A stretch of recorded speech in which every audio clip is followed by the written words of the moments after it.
Hands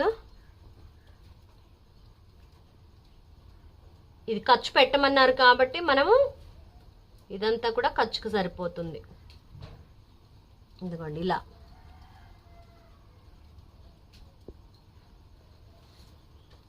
cut చేస్తున్నాను చూడండి.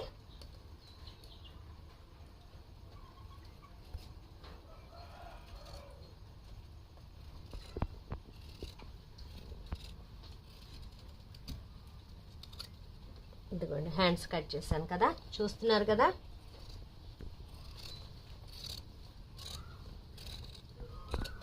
ఇదండి హ్యాండ్స్ కటింగ్. అయితే చూడండి వెనక భాగంలో కొంచెం తక్కువ వస్తుంది, ఇలా తక్కువ వచ్చేస్తుంది. మనకి చేతులు పొడగున్న వాళ్ళకి ఇట్లా తక్కువ వస్తుంది. కానీ ఇదే ఎందుకు దీన్ని మనం తీసేయచ్చు, ఎందుకంటే హ్యాండ్స్ లో కటింగ్ చేసుకోవాలి కదా, దానికోసం మనం వాటిని కట్ చేసేసుకుంటే మనకి సరిపోతుంది.